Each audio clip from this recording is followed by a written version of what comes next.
எல்லோருக்கும் வணக்கம். அனைவருக்கும் இனிய விநாயகர் சதுர்த்தி நல்வாழ்த்துக்கள்.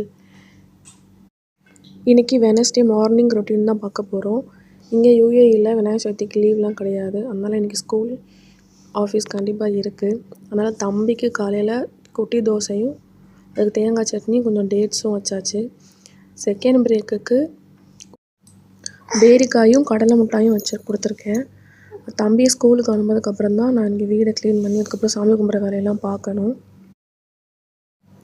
நேற்று ஈவினிங்கே போய் எல்லாமே வாங்கி வச்சாச்சு. அருகம்பூ, அருகம்புல், மா இலை, தோரணம் எல்லாமே வாங்கியாச்சு. காலையில் வீடெல்லாம் க்ளீன் பண்ணதுக்கப்புறம் பூஜை ரூம் க்ளீன் பண்ணிவிட்டு அருகம்புல் மாலை, எருக்கம்பூ மாலைலாம் நானே உட்காந்து காலையில் கோர்த்துட்ருந்தேன். அதுக்கப்புறம் பூஜை ரூம் லைட்டாக க்ளீன் பண்ணிவிட்டு சின்னதாக கோலம் போட்டுட்டு இந்த விநாயகர் நேற்று வாங்கிட்டு வந்தேன்.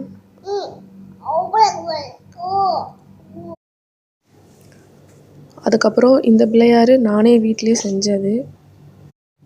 எல்லா வருஷமும் எங்கே இருந்தாலும் ஒரு சின்னதாக ஒரு விநாயகர் வாங்கி வச்சு கும்பிட்றது எனக்கு வழக்கம்.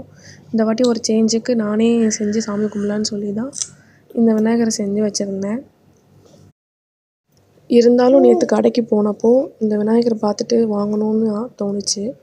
என் பையனும் சொன்னான் அம்மா வாங்குன்னு சொல்லி, அதனால் அதையும் வாங்கியாச்சு. இங்கே எல்லா பொருளும் கிடைக்கும். பட் இருந்தாலும் நம்ம ஊரை கம்பேர் பண்ணுறப்போ இங்கே எல்லாமே விலை கொஞ்சம் அதிகம்தான். ஸோ இருந்தாலும் இது வாங்கணும்னு தோணிருச்சு. சரின்னு சொல்லி வாங்கிட்டேன். அதுக்கப்புறம் 3 விநாயகருக்கும் மஞ்சள் குங்குமம்லாம் வச்சு ரெடி பண்ண ஆரம்பிச்சிட்டேன். உங்களுக்கு விநாயகர் எப்படிலாம் டெக்கரேட் பண்ணணும்னு தோணுதோ நீங்கள் அப்படியெல்லாம் டெக்கரேட் பண்ணலாம். நான் என்கிட்ட இருக்கிற அந்த செயின் அதெல்லாம் எடுத்து போட்டு கொஞ்சம் டெக்கரேட் பண்ணி விட்டேன். அதுக்கப்புறம் ரொம்ப முக்கியமானது, மஞ்சளில் பிள்ளையார் வச்சு கும்பிட மறந்துடாதீங்க. நீங்கள் படம் வச்சுருந்தாலும் சரி, சிலை வச்சுருந்தாலும் சரி, கண்டிப்பாக ஏதாச்சும் ஒரு இலை, வாழை இலை, வெத்தலை, இல்லாட்டி மா இலை, அப்படி இலை இல்லைன்னா ஒரு சின்ன தட்டில் கூட நீங்கள் இந்த மாதிரி பிடிச்சி வச்சு சாமி கும்பிட்லாம். அதுக்கப்புறம் நான் கோர்த்து வச்சுருந்த எருக்கம்பூ மாலை, அருகம்புல், பூவெல்லாம் போட்டு சாமியெல்லாம் ரெடி பண்ணியாச்சு. இன்றைக்கி நான் வெறும் வெள்ளை சுண்டலும் பிடிக்கொழுக்கட்டையும் தான் வச்சு சாமி கும்பிட்ருக்கேன். ஏன்னா நானும் பாப்பா மட்டும்தான் இருக்கோம்.